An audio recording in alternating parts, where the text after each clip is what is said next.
Rufio, Rufio, Ru-Fi! In a world overflowing with movies, we need a hero.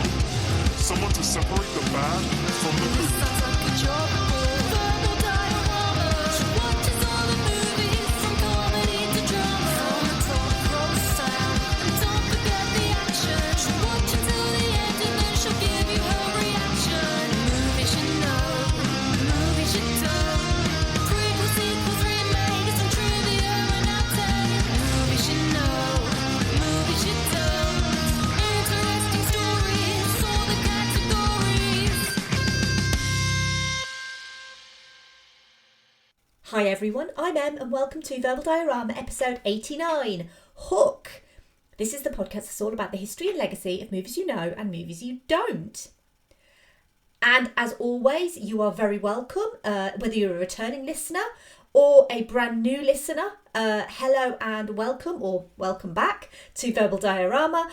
You are all, every single one of you, completely bangarang as far as I'm concerned. I hope you're all continuing to keep well. And most importantly, you've clearly managed to navigate the second start to the right and straight on till morning to get to this episode okay, because you're obviously listening to me. So yeah, very happy that you're here and really, really excited to be talking about Hook.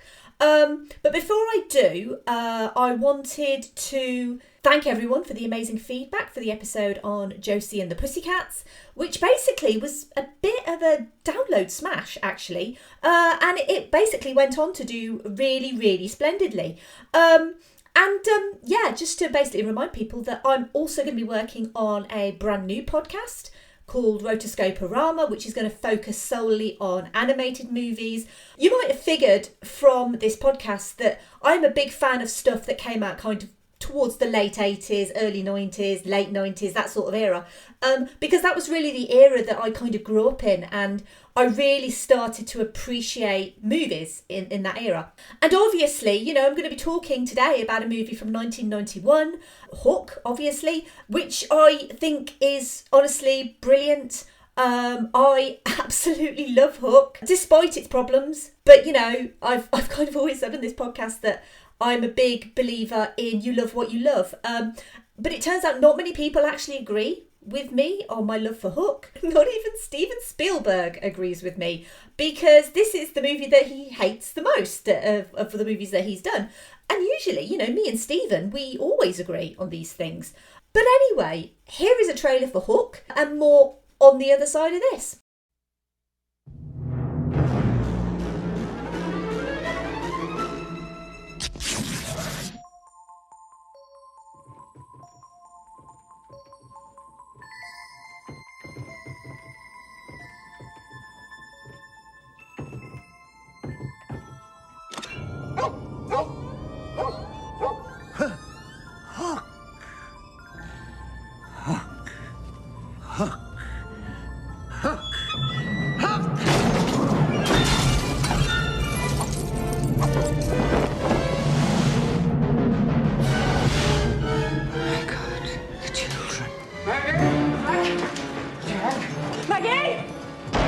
The stories are true. He's come back to seek his revenge. Only you can save your children. You must make yourself remember. Remember what? Peter, don't you know who you are? Have to fly. Have to fight. Have to crow.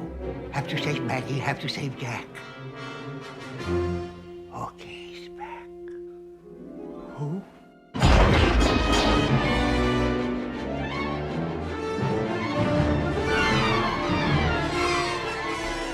Let's fly! Oh my God, where are we going? To Never Never Land. Where?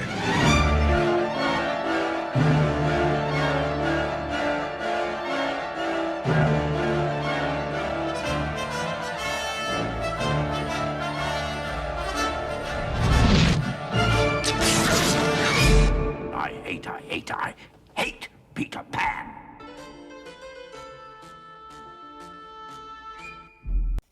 Peter Pan has grown up to become Peter Banning, a cutthroat merger and acquisitions lawyer. He's married to Wendy's granddaughter Moira, and together they have two children, Jack and Maggie.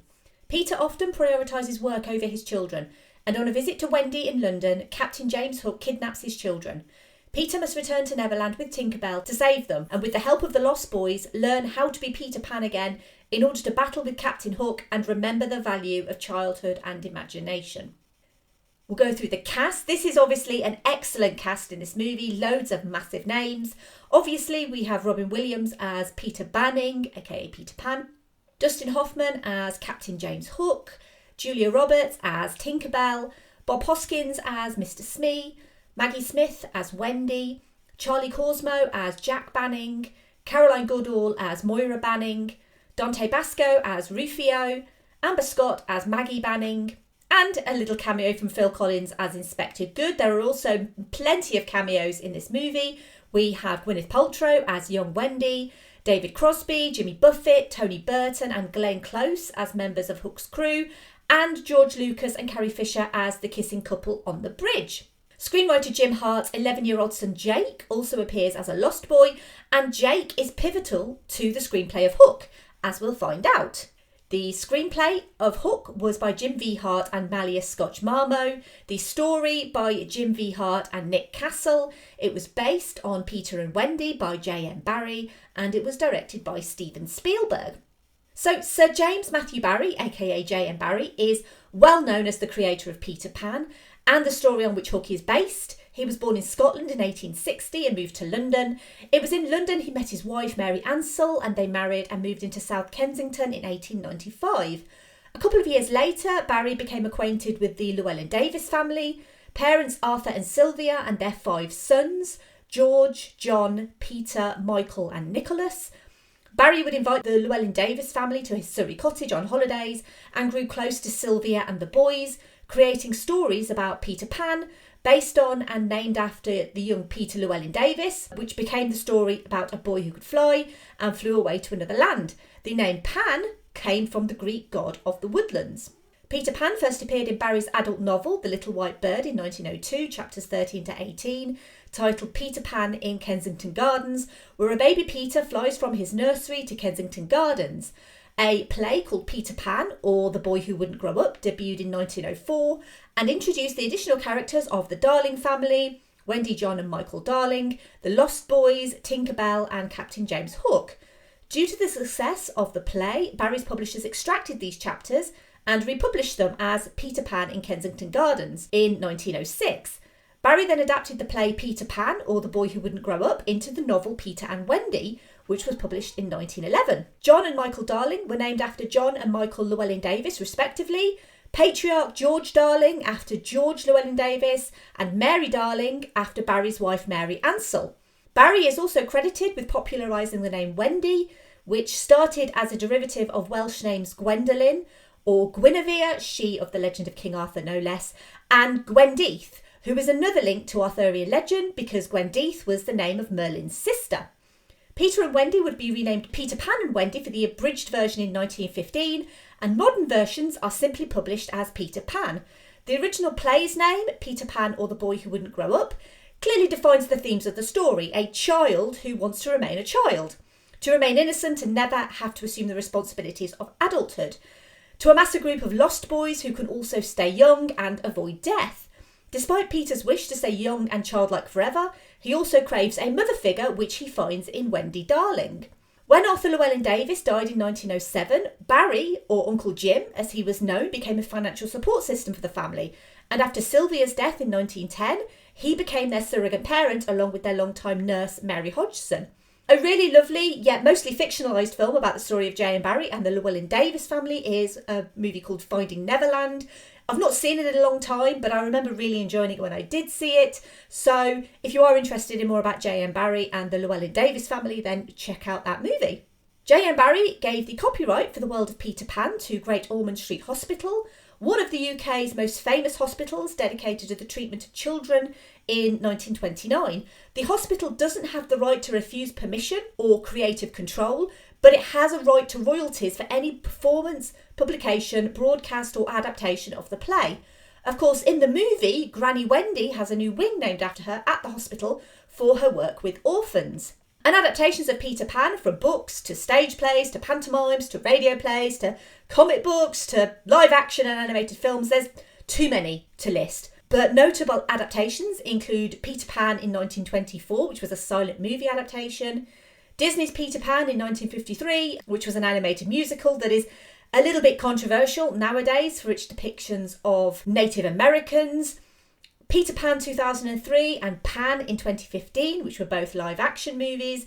They were also both financial failures. Disney are also planning a live action adaptation of the animated film called Peter Pan and Wendy for a 2022 release. All of those were authorised for use by Great Ormond Street, but there are countless numbers of unauthorised films as well. Hook is not unauthorised at all, but the story of how it got to the screen is a long one, as it started in the mid-80s. Steven Spielberg, a man who needs little introduction as a director, but if you do, Jaws, Close Encounters of the Third Kind, Raiders of the Lost Ark and E.T. the Extraterrestrial were all before this point, and he was also finishing work on Indiana Jones and the Temple of Doom before he started work on a straight adaptation of the Peter Pan story in 1984. These were the stories that his mother used to read him at bedtime and stories that had fascinated him throughout his childhood. Having directed a school production of Peter Pan, he resonated with the character of Peter, this idea of wanting to remain in perpetual childhood. This version of Peter Pan, which was a collaboration with Walt Disney Pictures, would closely resemble the 1924 silent film and the 1953 animated film. The film entered pre-production in 1985 with a script written by Jim V. Hart, and casting had secured Dustin Hoffman for the role of Captain Hook. Filming was set to begin in 1985, and then Steven Spielberg became a father in 1985 with the birth of his first child, Max. He wanted to be home with his son, and in 1987 he left the project completely. The movie would carry on, and a new director was found, Nick Castle, who also performed the title song for Big Trouble in Little China as part of the band The Coupe de Ville. That's episode 85, by the way. He's probably best known for playing Michael Myers in John Carpenter's Halloween, but he was also a prominent director known for The Last Starfighter and an unrelated to Peter Pan movie called The Boy Who Could Fly in 1986. Jim V. Hart got to work on a new script, inspired by his young son Jake asking him if Peter Pan ever grew up. Hart replied that he didn't, and Jake retorted, well, what if he did? This idea formed the basis for Hook, The Return of the Captain, with Peter Pan, a pirate in a three-piece suit, aka a corporate lawyer. In one of many nods to the real-life story, Peter Pan's namesake Peter Llewellyn Davis also grew up to be a barrister. With a new script in place and Dustin Hoffman still on board as Captain Hook, the hunt was on to find someone who could be the gruff, serious workaholic Peter Banning, as well as the childlike, fun, playful Peter Pan. Someone who keenly understood the strong connection to Neverland, quite literally, was Michael Jackson, who had eyed the role of Peter Pan for years. He was never going to be quite the right fit for a ruthless corporate lawyer, though. So instead, known for both his comedic and straight-laced acting roles, was Robin Williams, the late great Robin Williams, I should say. Obviously, he was known for his starring work in Mork and Mindy, and he progressed into film with starring role in Popeye, but it was 1987's Good Morning Vietnam and 1989's Dead Poets Society which netted him Oscar and BAFTA nominations and a Golden Globe win for Good Morning Vietnam. This made Williams more than just a comedic actor. He was an award-winning comedic actor who could also go serious.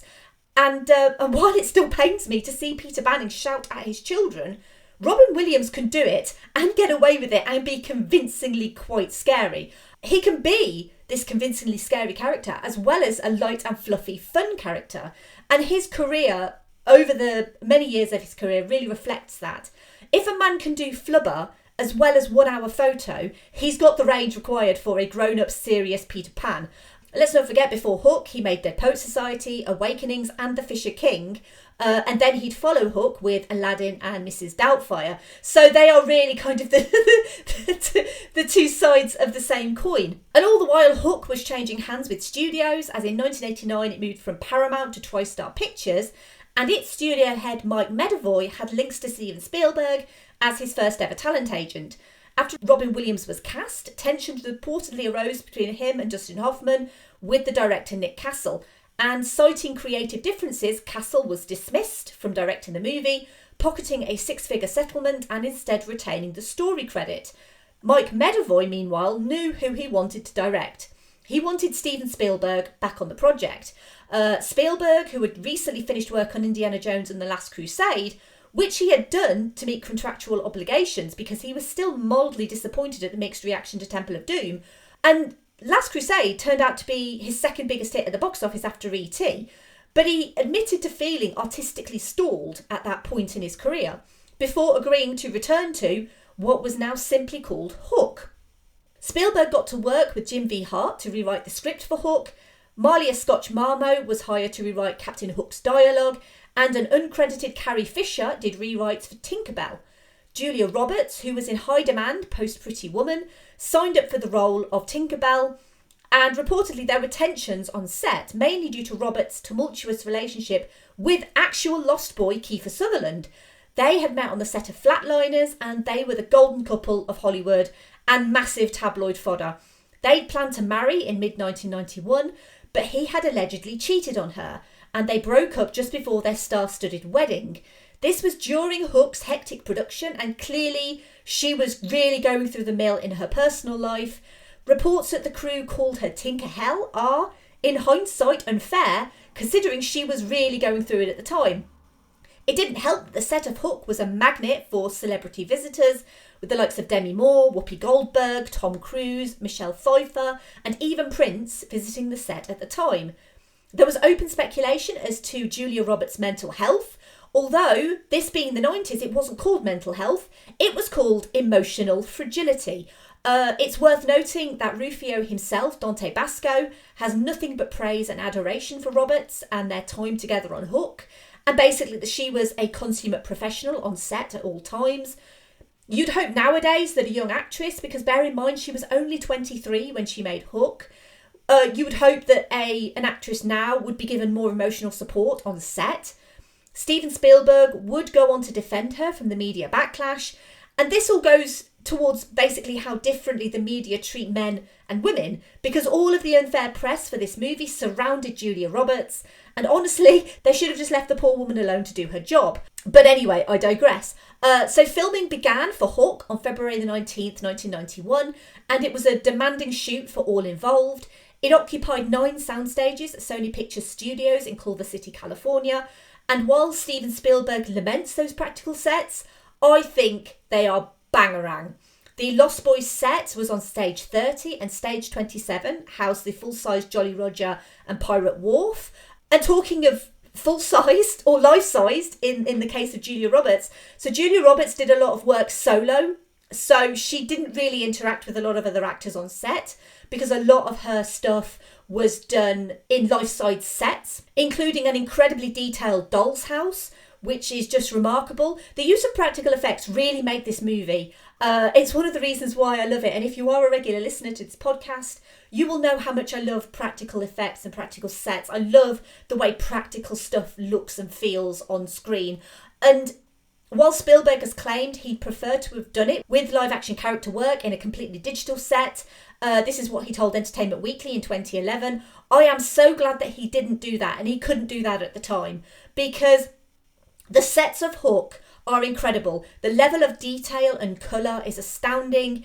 Everything about the practical nature of Neverland is outstanding, truly. I genuinely believe that Steven Spielberg is clouded by his dislike of this movie and can't see it as being the truly brilliant, unique and interesting take on Peter Pan. I hope that one day he does see it, and I know that he has said that one day he hopes that he will see this movie and like it. I really hope so, because I feel like there's a lot to digest in Hook. And like I say, Hook is not without its problems, but I think there's so much to love in Hook. I am a big, massive fan of this movie. Actors trained for months for sword fights. Dante Basco, in particular, did all his own sword stunts, including the shot where his sword meets Peter's face. And this shot was filmed backwards so that no injuries could occur. And the line that Basco reads, he also said this backwards as well, so that when they played it played it forwards, if you know what I mean. The original budget for Hook was $48 million, but as the production went over its scheduled 76-day schedule for 40 days, scheduled 76-day schedule is not really a thing, is it? But there we go, I'm making it a thing. So it went over its schedule by 40 days, basically is what I'm saying. And the budget also increased, therefore, to a reported $70 million. And it seems like Steven Spielberg moved at a slower pace than his other productions. And this was maybe because he felt uncomfortable with what he was doing. He's gone on to state that he felt like a fish out of water on Hook. He had no confidence in the script, that he was confident in the first act and the epilogue because they were basically set in the real world, but everything in Neverland was a real struggle for him.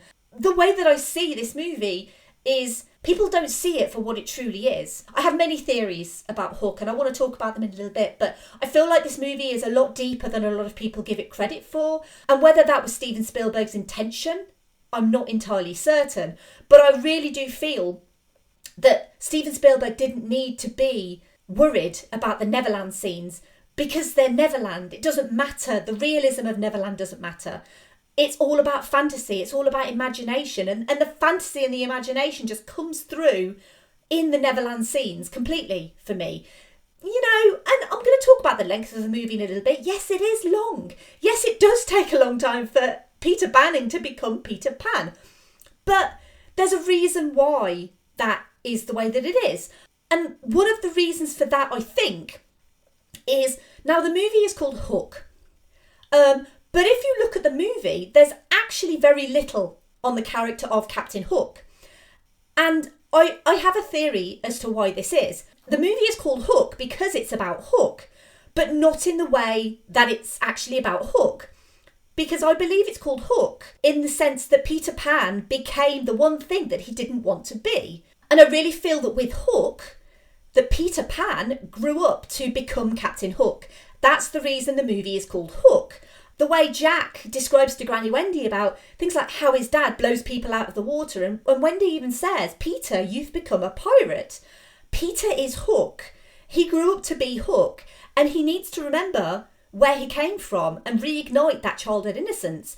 Because if he doesn't, he will inadvertently cause his own children to grow up too fast and for them to become a Hook. So it's like a perpetual cycle of abuse in a weird way. There are some very strange adult themes in this movie that I'm going to be talking about at the end, but Peter Pan grew up to become Hook. And so if he doesn't do something, his children are going to grow up. Specifically, Jack is going to grow up to become Hook. Maggie Smith is always excellent. Maggie Smith, you can guarantee a movie will contain an excellent Maggie Smith performance. And the old age makeup is astonishing. For a long time, I believed Maggie Smith just stayed the same age because I knew her mostly from Hook because I watched this movie a lot when I was a kid. She was only 57 years old when she made this movie, but she was made up to look like a 90-year-old woman.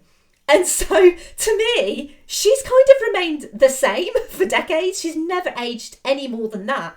And obviously now, she is almost that age, and she still looks exactly the same as Granny Wendy.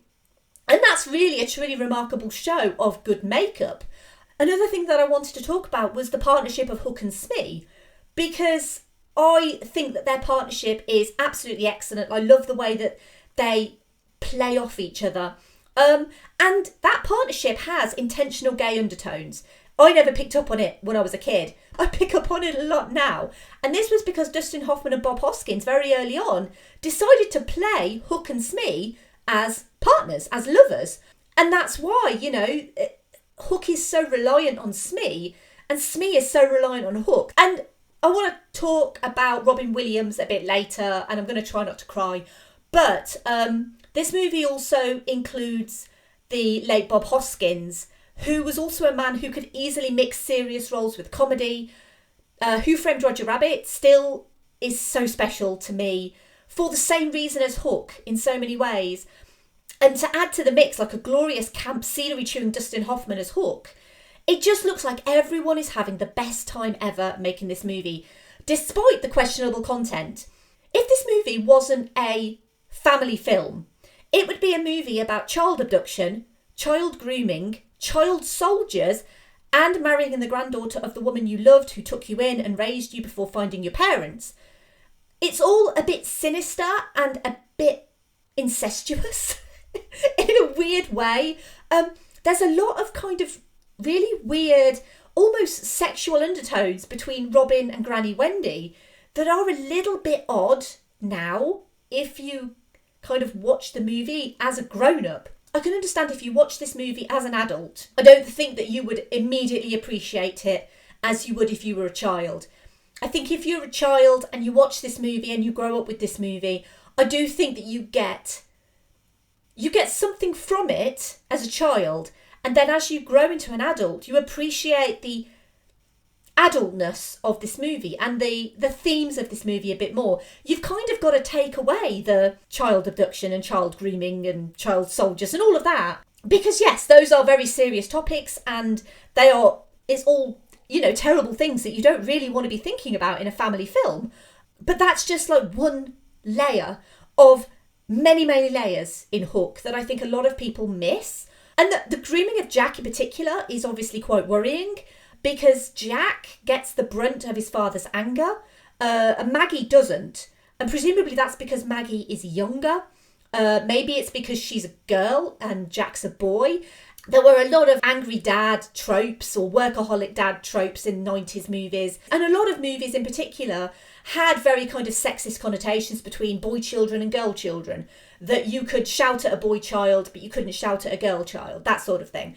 And I kind of feel like this movie had the focus is on Jack, maybe more so because Jack is a boy, and Jack is therefore more susceptible to the promises of Hook.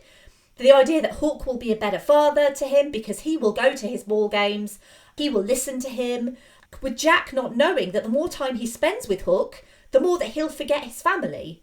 Hook actively turns Jack against Peter in the way most abusers will, by claiming that, you know, love is about actions, not words, by Peter not playing with his children, not being with his children, not prioritising his children, that Peter is a bad father. It's not particularly untrue, actually. Peter is not a terrible father. Peter has just forgotten who he is. He's forgotten what life is all about. He's forgotten the joy of parenthood. That life isn't about these $5 billion business deals. Really, he's just a scared, lonely, confused man who's forgotten what it's like to be human. And Hook is kind of the counterbalance to that idea, because before Peter becomes Peter Pan again, Hook is almost suicidal and thinks that life has no adventure. He only believes that life has meaning as soon as Peter becomes Peter Pan. And so there's this kind of really weird, strange dichotomy between these two characters that keeps coming up to the forefront of this movie, that I think a lot of people forget, that you can't have Peter Pan without Captain Hook, and you can't have Captain Hook without Peter Pan, despite the fact that this movie is actually about Peter Pan as Captain Hook. Which, yeah, that's just my theory. But anyway, basically, what this movie is trying to tell us is that the greatest adventures come from spending time with your children, by being their hero and by protecting them and helping them grow. It's basically about finding your happy thought. And I want to talk about my happy thought. I want to talk about Robin Williams, because Robin Williams has always meant a great deal to me. Growing up, he was the main actor that I watched in pretty much everything.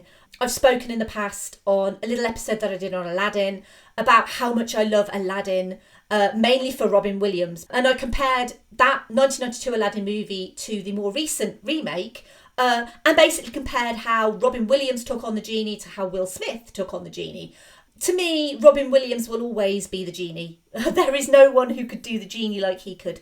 Where Robin Williams was concerned, I just loved his physical comedy, his zest for life, the way that he could be ridiculous on screen and just bring everything to his roles, and just the way that he made people smile and made people laugh. His death in 2014, it really, really affected me. It still makes me really sad. And I've not, apart from that episode, which is a very small episode on Aladdin, I've not done any Robin Williams movies on this podcast. For a reason, really, because I still find a world without Robin Williams to be less of a world, in a way. And I have contemplated whether I love this movie because of Robin Williams or because of the nostalgia surrounding it. Maybe my nostalgia goggles cloud my ability to be objective. I've questioned why Steven Spielberg doesn't like it. And then I've questioned, why do I, when so many others see these huge flaws, including Spielberg himself? And honestly, after all of that, I realise it doesn't matter why I love it. And I don't need to be objective about it. It's okay that I love Hook. It makes me grin like a Cheshire cat. It makes me cry, especially in those pure moments of pathos such as when one of the Lost Boys finally sees Peter Pan in Peter Banning. And that scene is, it's a beautiful scene. It's got some beautiful John Williams music. I'm going to talk about the music later because the score in this movie is just one of John Williams' best scores, I swear. But that scene in particular is especially hard to watch now because you see a man like Robin Williams, so seemingly happy and content with his life and career, so outwardly able to make people smile. But within him, he had some awful demons. And they stemmed from a diagnosis of Lewy body disease, which was a form of dementia. And that eventually made him believe that his life was not worth living. Robin Williams was so many characters, so many influential people, and he meant so much to so many people. His work was and is a privilege. I don't know anyone who's ever uttered a bad word about Robin Williams, anyone who's ever worked with him. Even Steven Spielberg, when he met Robin Williams on the set of this movie, they became lifelong friends from the making of Hook. He was just a nice, normal guy who made people laugh. He's inadvertently become the best advocate for mental health and suicide awareness. For that very reason, we didn't know his suffering because he never let us see it. But invisible suffering is still suffering. And so, if you're listening to this and you're struggling with suicidal thoughts, please speak to someone. You can call the Samaritans free here in the UK on 116 123. If you're in the US, you can call the National Suicide Prevention Lifeline on 1-800-273-8255. Both of those lines are available 24 hours a day, 7 days a week. For international listeners, please reach out to your local suicide prevention charity. There are people who can listen to you and help you. The world is never a better place without you in it. And I just really wanted to make that clear, that the love that I have for this movie is purely centred around this wonderful, wonderful man who was taken from us far too soon. There's kind of no easy way to segue from talking about suicide prevention to talking about the obligatory Keanu reference. So this is probably going to be the worst segue in the world, and I truly apologise. I don't mean to cheapen what I've just said by kind of just saying, oh, and by the way, I'm going to go into the obligatory Keanu reference now. I don't know how Robin Williams would do it, but I guess he'd just make like a really funny joke or something. Unfortunately, I am not as funny as Robin Williams, so I'm just going to jump straight into the obligatory Keanu reference. The obligatory Keanu reference is a part of this podcast where I try to link the movie that I'm featuring with Keanu Reeves, and sometimes it's really easy and sometimes it's really difficult. This was really easy, actually. You could kind of say, well, maybe Keanu is a lost boy because obviously he doesn't age, but Hook was written by Jim V. Hart. He would go on to write Bram Stoker's Dracula, which contained a memorable and not as bad as everyone makes out to be performance from Keanu Reeves as Jonathan Harker. It's important to note that he's credited as Jim V. Hart for this movie, but as James V. Hart for that one. But it is the same guy. I mentioned earlier about the music for Hook, and that is probably one of the strongest things about the movie, and I think everyone can agree that the score for Hook is outstanding. It is John Williams, and obviously John Williams is the master. He's worked with Steven Spielberg so many times. He was originally brought on board in the early 80s, and this was obviously when the film was gearing up to be a full-on musical. He wrote 8 original songs, including We Don't Want to Grow Up and When You're Alone, the latter of which would go on to be nominated for the Academy Award for Best Original Song. A limited edition version of the score would be remastered with alternate and unused material, and that was released in 2012. Speaking of release, so the movie Hook was released on the 11th of December 1991, and it hit number 1 at the box office, where it stayed for 4 weeks, and held the number 1 spot against releases of The Last Boy Scout, Father of the Bride, The Prince of Tides, as well as Disney's Beauty and the Beast, which was still riding high in the charts after several weeks. I mentioned the $70 million budget. Despite this $70 million budget, Hook would go on to gross $120 million in North America and a total of $301 million worldwide. Outside of the Pirates of the Caribbean films, it's the most lucrative pirate-themed movie ever made, and it's also the 4th highest grossing movie worldwide of 1991. And yet, It was still declared a financial disappointment for the studio, mainly due to its overshadowing by Beauty and the Beast, which obviously was a phenomenal success for Disney, made on a much smaller budget. Terminator 2 Judgment Day was also a massive hit the same year. And come awards season, both Terminator 2 Judgment Day and Beauty and the Beast would steal a lot of Hook's thunder. I mentioned that a lot of people don't like Hook, and I mean, that's pretty obvious when you look at the critical reception, because critics were not kind to Hook, and they are still not kind to Hook. Roger Ebert, I think, missed the point completely when he stated that Spielberg should have done a straight-up telling of the Peter Pan story, stating it wasn't original enough. But, you know, I guess I'm completely biased when it comes to people saying bad things about Hook, because I genuinely think this movie is magical, and I really don't know what Roger Ebert was on at the time of writing. Maybe some hallucinogenic drugs, I don't know, but clearly he and I did not watch the same movie. When it came to awards, so one thing that Hook did have in its favour was it earned 5 Oscar nominations. It was nominated for Best Production Design, Best Costume Design, Best Visual Effects, Best Makeup and Best Song. It would win none of those. So it would lose Best Production Design and Best Costume Design to Bugsy, Best Visual Effects and Best Makeup to Terminator 2 Judgment Day, and Best Original Song to Beauty and the Beast.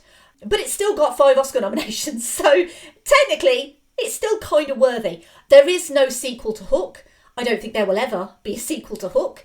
But Dante Basco revealed in 2020 that he was working on an animated Rufio prequel. And let's be honest, if you wanted to be a Lost Boy, you wanted to be Rufio, because Rufio was and remains the coolest of all of the Lost Boys. Speaking of the Lost Boys, they reunited for a 25th anniversary photo shoot in 2016, and they all still look the same. It's remarkable.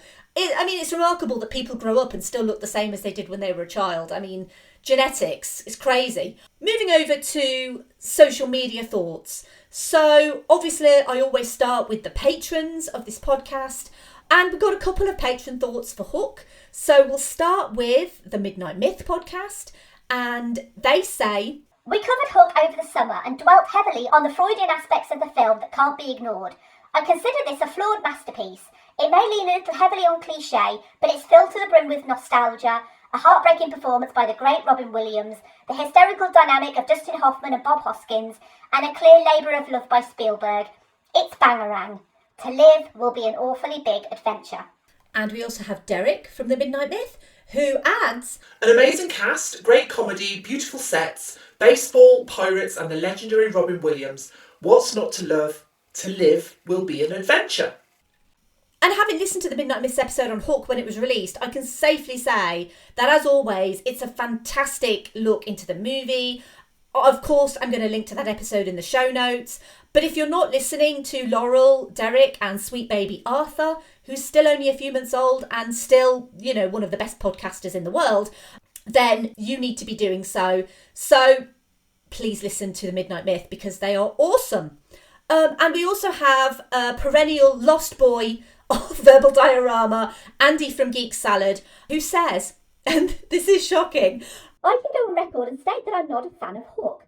Outside of Dustin Hoffman, I feel the entire film is miscast, including Robin Williams, who really isn't given the opportunity to show his comic range, as he's weighed down by being the too focused on work dad, a 90s trope that I absolutely loathed. The budget is very obviously on the display throughout the entire movie, but it's far too satisfied with itself to allow for any joy, and far too much of morality play to find any joy in." Now, usually I give a little plug for my wonderful patrons. However, I'm not now. No, of course I'm going to give you a plug, Andy, even though you don't like Hook. Although, to be fair, Andy and I rarely disagree on something, but I appreciate that Hook is not a perfect movie and Hook does have some problems. But I disagree wholeheartedly with your comment. So anyway, Andy is from the Geek Salad podcast. We also have Mike from Geek Salad, who adds, "There is so much fun and enjoyment to be had in this movie. This was the first movie I ever saw without my parents in the theatre with my best friend at the time, and I loved it. Williams, Roberts and Hoskins are fantastic. Hoffman is a scene-chewingly perfect Captain Hook." And I hasten to add that at least someone at Geek Salad has some taste. Winky smiley. Geek Salad, they cover all sorts of things, movies, music, TV shows, pretty much anything geek and salady. Although they haven't really done a salad episode. I was expecting lettuce, tomato, cucumber episode. It hasn't happened yet. Have a listen. They are hundreds of episodes, like 200 plus episodes to devour, essentially. So you can find them in your podcast app of choice. I will also link to Geek Salad in the show notes too. We'll move over to the main part of social media. We'll go over to Twitter, first of all, and we'll start with @100thingspod, who says, "For me, Hook and Smee are the standouts in this. The creative decision was made for them to play it like two old queens, and it's perfect. I've also got to mention the Ocean-published SNES tie-in game, which was gorgeous." @_son_of_Ben_ said, "One of my most favourite films. Flopped when it launched and was massively over budget apparently. Also featured one of, if not the biggest soundstage sets in history." @OSW Podcast 1 said, "One of my favourite childhood memories is this movie." @IDYP_podcast said, "This is a favourite of most of the IDYP gang." @Big Rob Mac said, "I absolutely adore this movie, and while I'm all for film Twitter, I've only recently learned that this film does indeed have haters. For the life of me, I don't understand why." And honestly, neither do I. @Prestige Podcast said, "We did an episode on it a couple of years ago, but in short, it's ace. It perfectly captures the excitement, creativity and abject terror of childhood."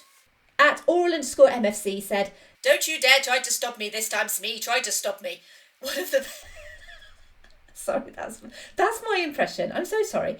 "One of the best and darkest comedic exchanges in a kids' film. Hoskins and Hoffman have such great chemistry that I enjoy them more than the main plot." Moving over to Instagram, we have @FriendlySparPod, who said, "I grew up on Robin Williams movies. When he was tragically taken from this world, the first thing I wanted to do was watch this movie, because this is what started it all. Undoubtedly one of his best performances, and certainly the best telling of the Peter Pan story in my opinion. Bangarang." And finally, @Film@50 Podcast just gave 3 hearts, which, I think that sums it up perfectly, really. Nothing over on Facebook this time round, but as always, a massive thank you to everyone who gives their comments, but mainly for loving Hook, because it's so wonderful that so many people really love this movie, apart from Andy from Geek Salad. After the social media thoughts, I always kind of give a little bit of a summary of how I feel about the movie. And it's like, how do I summarise Hook? Because there's so much that this movie means to me as a person. But I think ultimately this really is a movie about finding your happy thoughts. And I think as adults, we're conditioned to forget childhood things and to be grown up, be responsible, be the Peter Banning. But there's a lot to be said for just going back to your happy thoughts, your happy place, for example, whether that's in Neverland or just somewhere else, and just thinking happy thoughts. Happy thoughts make you fly. It's never quite that easy, of course. It's not like we can go back in time and tell Robin Williams to just think happy thoughts to avoid his suicide, because, mental health doesn't work like that. It's never as easy to just think happy thoughts. But that's kind of what this movie means to me. This movie is my happy thought, because I can go to this movie and it will just make me smile so much, despite the questionable content, and despite the fact of its mixed message. I have a lot of love for this movie that's kind of only really grown as I've kind of gone from watching it as a child to watching it as an adult. I appreciate this movie so much more. I don't have children. I kind of feel like having children is a massive adventure, really. It is, you've got to be grown up about it. You've got to be responsible. Obviously, you've got to be responsible to have a child. But it's also supposed to be an adventure. It's supposed to be a magical time. You're supposed to show this little human being that, yes, there are dangers in the world. And yes, you need to avoid danger on their behalf for them, but not at the expense of showing them adventure and showing them joy and showing them love. And I think this movie is kind of really about that. It's about passing on your simple joy in life to the next generation. and the love of play and the love of imagination and all of the things that we forget as grown-ups. That's the sort of thing we need to be passing on, because children aren't children for very long. And so this is my go-to Peter Pan movie. This is the only Peter Pan movie that I will regularly watch. It's the only Peter Pan movie that I would recommend to anyone who wanted a Peter Pan movie. Like I say, this movie is not perfect by any stretch of the imagination, but that's the point. It's the stretch of the imagination. It's not about the end of the journey. It's not about the end of the story. It's about how you get there. It's about the story of getting there. And that's kind of the point of Hook, really, to me. And if you can get there by thinking a happy thought, well, it just makes the journey so much more fun and so much more worthwhile. And maybe, I hope, someone who's listening to this who never really liked Hook, maybe I've helped change your mind a little bit, because I really do believe that this movie is better than a lot of people think. And if you're listening to this and you still hate Hook, well, that's absolutely fine too. Genuinely, it really doesn't matter to me if people don't like Hook. The only thing that matters to me is that I love it. But anyway, thank you for listening. As always, I would love to hear your thoughts on Hook, even the bad ones. If you do like this episode or any episode, please, if you could take a moment to leave a rating or a review wherever you found this episode, maybe on something like Apple Podcasts or Podchaser, that would be fantastic. Or alternatively, you could tell your friends about this podcast and you could help it grow. If you like this episode on Hook, you might also like the following very, very early episodes of this podcast. They are so early, in fact, that they don't even have the same theme song. But I've mentioned them all so far, sort of in a way. Episode 4, Who Framed Roger Rabbit, because of Bob Hoskins and his wonderful, wonderful performance in that movie. It's genuinely one of the best movies ever made for so many reasons. It's a technical marvel. It will never, ever be made again. And I adore Who Framed Roger Rabbit. So that is episode 4.